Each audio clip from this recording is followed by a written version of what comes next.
अस्सलाम वालेकुम। मैं मोहम्मद सादिक और मैं सीएसएस क्लब के यूट्यूब चैनल से आज हम डेली एडिटोरियल सीरीज़ के साथ डॉन एडिटोरियल का जो है आज एनालिसिस करेंगे। बेसिकली आज का जो हमारे पास डॉन का एडिटोरियल था उसमें हमारे पास 7 आर्टिकल्स आए थे, जिनमें से सिर्फ एक ही है जो हमारा इस सीएसएस के जो स्टडी है इसके सिलेबस से थोड़ा सा रिलेट करता है, उसको आज हम डिस्कस करेंगे। और दूसरा ये आजकल जो है काफ़ी हॉट टॉपिक है, तो इस चीज़ को मैं क्लियर करना चाहता, तो इसीलिए ये जो आज का टॉपिक है तो ये सिलेक्ट किया गया। अब हमारे पास जो 7 आर्टिकल्स हैं, थोड़ा थोड़ा मैं उनको आपका जो है ब्रीफ बता देता हूँ कि उसमें क्या क्या डिस्कस किया गया, और फिर हम अपने जो है वो मेन टॉपिक की तरफ चलेंगे। सबसे पहले है हमारे पास न्यू मैप। सही। और जिस तरह कि आप लोगों को पता है कि यौम इस्तेहसाल जो कि हमने 5 अगस्त को जो था हम सेलिब्रेट कर रहे थे, क्योंकि लास्ट ईयर 2019 में 5 अगस्त को इंडिया ने कश्मीर को अपने साथ अनेक्स कर लिया यूनिलैटरली, और आर्टिकल 370 जो था इसको एब्रोगेट किया। सही। और इसी जो था एक्टिविटी को हम आज के दिन जो था कंडेम कर रहे थे।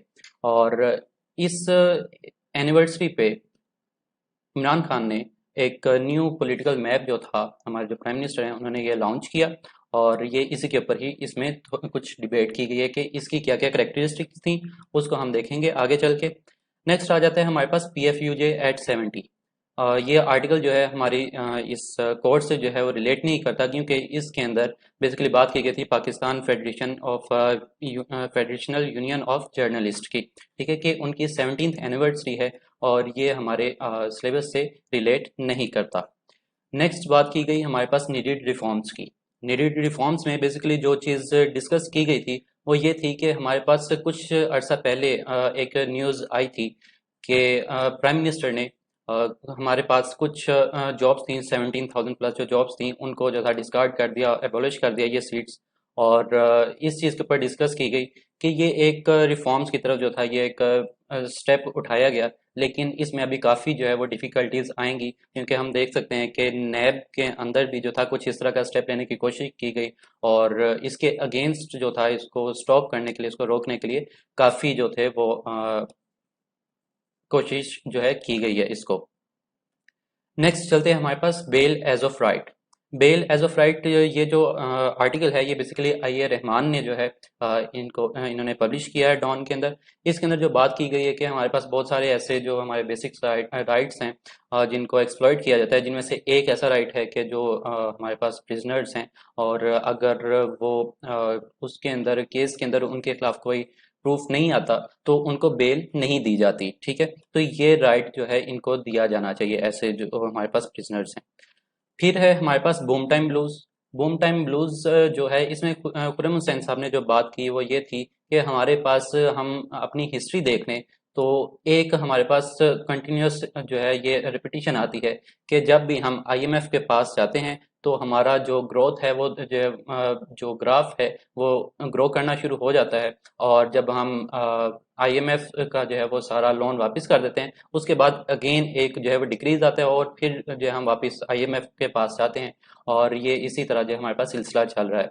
और इसी चीज़ को इन्होंने ये मॉडर्न सिनेरियो के साथ जो था हमारे पास करंट सिनेरियो के साथ रिलेट किया, कि जिस तरह हम 2019 में IMF के पास गए, और अब जो है जो कि कोविड-19 के बाद थोड़ा सा ये चीज़ शो कराई जा रही है कि अगेन हम जो ग्रोथ कर रहे हैं, ये हमारे जो पास्ट की तरह जो है वो एक सडन और एक्सेसिव ग्रोथ नहीं होगी, एक छोटी सी ग्रोथ होगी, और इस चीज़ को जो था इसमें इन्होंने डिफाइन किया। नेक्स्ट है हमारे पास return from death. FS Aijazuddin ने इसमें जो था कुछ साइंटिस्ट की बात की जो कि डाइड मर गए थे, लेकिन क्या था कि वो कोमे की हालत में थे, और कुछ दिन बाद वो वापस जो था हमारे पास रिवाइव कर गए, और इन्होंने अपने अपने जो था जो बायोग्राफीज थी कि वहाँ पे इन्होंने क्या फील किया, क्या क्या एक्सपीरियंसेस थे इनके आफ्टर डेथ लाइफ जो है उसके अंदर, तो इस चीज़ को एक्सप्लेन किया है। तो अगेन ये हमारे जो है इस कोर्स से रिलेटेड नहीं है। नेक्स्ट है हमारे पास अर्बन फ्लडिंग। अर्बन फ्लडिंग के अंदर बेसिकली जो कुछ दिन पहले हमारे पास काफ़ी शदीद बारिशें हुई और कराची के अंदर जो था एक फ्लडिंग की जो थी हमारे पास सूरत सिचुएशन हो गई थी। तो इस चीज़ को डिस्कस किया गया। इसमें बेसिकली एक ब्लेम गेम जो है डिस्कस की जा रही है कि हमारे पास कराची के मेयर जो है वो ब्लेम कर रहे हैं कि मेरे पास अथॉरिटी नहीं है, और ये अथॉरिटी किसकी तरफ से नहीं दी गई, सिंध गवर्नमेंट की तरफ से नहीं दी गई। और इसी तरह सिंध गवर्नमेंट जो है वो सेंटर को जो है वो हमें ब्लेम कर रही है कि इनकी तरफ से ही जो है हमें इतने ज़्यादा वो नहीं दिए जाते, पैसे नहीं दिए जाते कि हम आगे इनको डिस्ट्रीब्यूट कर सकें। तो ये था कुछ थोड़ा थोड़ा इनका ब्रीफ था आर्टिकल्स का। नाउ अब हम मूव करते हैं अपने ओरिजिनल पॉइंट की तरफ, जो कि हमने आज डिस्कस करना है न्यू मैप को। तो ये था बेसिकली हमारे पास न्यू मैप से। और इसमें बेसिकली जो बात की गई है कि जिस तरह मैंने आप लोगों को बताया कि यौम साल से पहले इन्होंने जो था प्राइम मिनिस्टर ने न्यू पॉलिटिकल मैप जो था पाकिस्तान का वो लॉन्च किया। और इसी चीज़ को जो हम देखते हैं कि इसमें क्या हमारे पास इंपॉर्टेंट बातें जो हैं वो मेंशन की गई हैं। तो चलते हैं नेक्स्ट स्लाइड पे। तो ये था कि मैं जो आपको बता रहा था कि new map of Pakistan launch हुआ। इसमें जो बात की गई बेसिकली जिस चीज़ को सपोर्ट किया गया कि हम कश्मीर जो इशू है, कश्मीर का जो डिस्प्यूट है, उसके ऊपर जो हमारा प्रिंसिपल स्टांस जो है वो क्या था कि कश्मीर बनेगा पाकिस्तान, कश्मीर जो है वो पाकिस्तान का हिस्सा बन के रहेगा। कश्मीर के लोगों को हमने राइट ऑफ सेल्फ डिटर्मिनेशन जो है वो लेके देना है, जो कि यूनाइटेड नेशन के सिक्योरिटी काउंसिल के रेजोल्यूशंस के मुताबिक है। तो इस चीज़ को हमने राइट लेके देना है कश्मीरियों को। तो इस चीज़ को इस मैप के थ्रू जो था वो इन्होंने पोर्ट्रे करने की कोशिश की। अब इस मैप के अंदर क्या क्या मॉडिफिकेशंस की गई। सबसे पहली जो मॉडिफिकेशन हमारे पास की गई वो ये था कि हमने जूनागढ़ और नावदर की जो स्टेट्स थी, जो कि जब पाकिस्तान हमारे पास स्टेप 1947 में सेपरेट हुआ हिंदुस्तान से, इंडिया से, तो उसके बाद ये कुछ हमारे पास प्रिंसली स्टेट्स थी जो कि इंडिया में थी और इनका काफ़ी ज़्यादा डिस्टेंस था पाकिस्तान के साथ।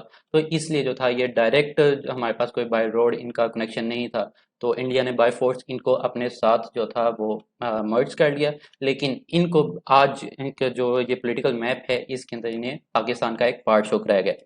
नेक्स्ट जो था हमारे पास सर क्रीक का एक इशू है। इस चीज़ पे जो पाकिस्तान की पोजीशन थी वो जो था वो काफ़ी ब्रीफली जो है डिस्क्राइब की गई है।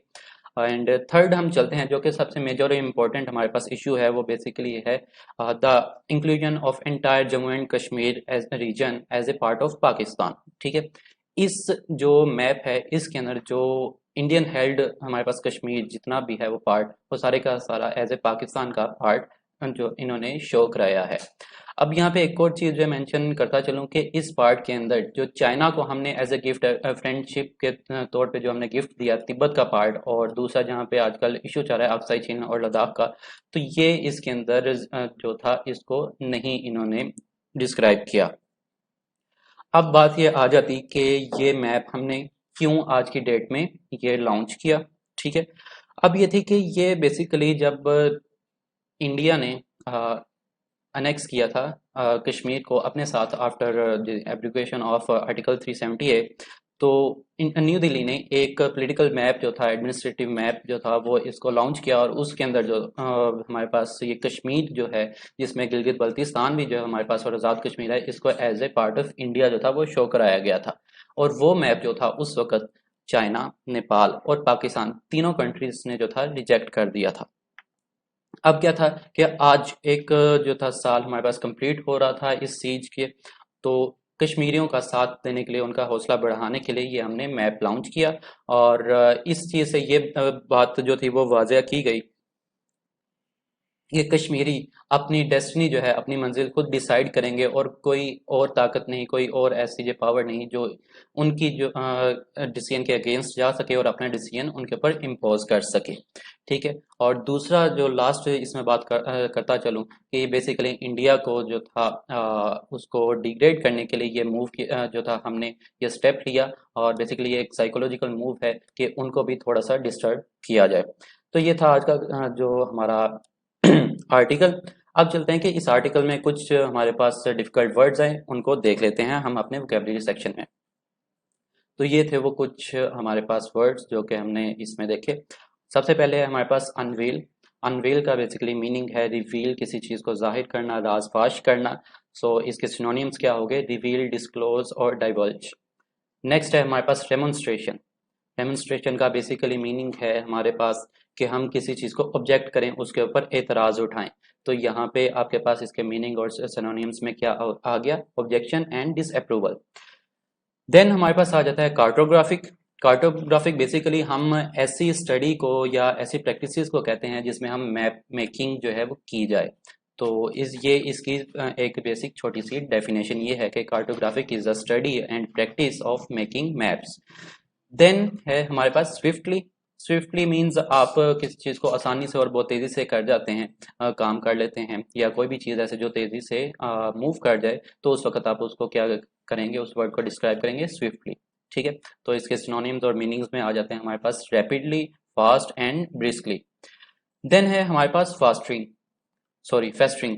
फेस्टरिंग का जो मीनिंग है यहाँ पे इस आर्टिकल में जो ये डिस्क्राइब किया गया वो बेसिकली इस तरह डिस्क्राइब किया गया कि हमारे पास कश्मीर एक ऐसा इशू बन चुका है जो कि पाकिस्तान और इंडिया दोनों जिस्मों को जो है वो नुकसान पहुंचा रहा है। ठीक है, तो यहाँ पे फेस्टिंग का मीनिंग क्या है कि generate purulent matter. Purulent matter means कि आपका ऐसा जख्म जिसमें जो है पीप बढ़ना शुरू हो जाए। तो ये कश्मीर भी कुछ इसी तरह का इशू जो है वो अब बन रहा है। नेक्स्ट है हमारे पास इम्ब्रोग्लियो। इम्ब्रोग्लियो बेसिकली हम कहते हैं तनाज़े को, किसी कोई आपका जो है इशू है, कोई प्रॉब्लम है, तो उस चीज़ को आप अदर वर्ड्स में इम्ब्रोग्लियो भी कह सकते हैं। ठीक है, तो इसके सिनोनियम्स में आ जाते हैं हमारे पास complication and problem. And then हमारे पास है बाइफर्केशन। बाइफर्केशन मीन्स किस चीज़ को डिवाइड करना, दो हिस्सों में आपने तोड़ देना। बाई से ही जो है वो समझ लग जाती है टू पार्ट में इसको जो है आपने तोड़ देना है। ठीक है, तो इसके सिनोनियम्स और क्या हो गए हमारे पास, डिवाइडिंग एंड ब्रांचिंग। नेक्स्ट है हमारे पास रिटोरिक। रिटोरिक मीन्स आपके पास कोई जो है आप ऐसे ही बात कर देते हैं और बोल जाते हैं। तो इसके मीनिंग्स में सिनोनिम्स में आ जाता है हमारे पास ओरेटरी और एलोक्वेंस। देन हमारे पास सेकंड लास्ट जो वर्ड है यहाँ पे वो है सीज। सीज बेसिकली हम कहते हैं किसी चीज़ को बंद कर देना, फोर्सफुली बंद कर देना। आप अपनी आर्मी के थ्रू या किसी ऐसे ग्रुप के थ्रू किसी को आप चारों तरफ से कब्जा करें और उसके हर किस्म की जो वहाँ पे मूवमेंट है उसको ब्लॉक कर दें, तो उस चीज़ को आप किस चीज़ से डिस्क्राइब करेंगे, सीज। देन हमारे पास लास्टली जो वर्ड है वो है लिम्बो। लिम्बो का बेसिकली मीनिंग क्या है कि आपके पास खाली किसी चीज़ का वाज़ह ना होना, तो उस वक़्त आपके पास क्या वर्ड क्या यूज़ करेंगे, लिम्बो। तो इसके आपके पास सिनोनिम्स में हमारे पास दो वर्ड हैं, कुछ और ज़्यादा भी हो सकते हैं, लेकिन यहाँ पे बेसिकली दो इजी वर्ड जो आपको रिमेंबर हो जाएं, तो वो हैं हमारे पास वॉइड एंड ऑब्लिवियन। तो ये थे कुछ हमारे पास वोकैबुलरी सेक्शन के डिफ़िकल्ट वर्ड्स। अब आप लोगों के पार्ट पे क्या है कि आप लोगों को इनमें से पहली चीज़ के कौन से ऐसे वर्ड थे जो आपको आते थे। सेकेंडली कि एक ब्रदर ने जो था वो कमेंट किया था कि इनके सेंटेंसेस भी दिए जाएं। तो अब ये क्या है कि आप लोगों का पार्ट पे आप लोगों की जो एक्टिविटी है वो ये है कि कमेंट्स में आप इन सब वर्ड्स के एक एक सेंटेंस बनाएं। इससे क्या होगा कि आप लोगों का जो सेंटेंस स्ट्रक्चर अच्छा होगा, आप लोगों का वोकैबुलरी बैंक जो है वो बिल्डअप हो जाएगा, और दूसरा ये जो वर्ड्स होंगे ये आपकी मेमोरी में हमेशा के लिए सेव हो जाएंगे। तो अब इजाज़त दें मुझे, और अगर कोई आप लोगों को कोई इशू हो, इसमें कोई चीज़ ना समझ लगी हो, तो आप लोग कमेंट्स में बता सकते हैं। ठीक है, जज़ाकल्लाह, अल्लाह हाफिज़।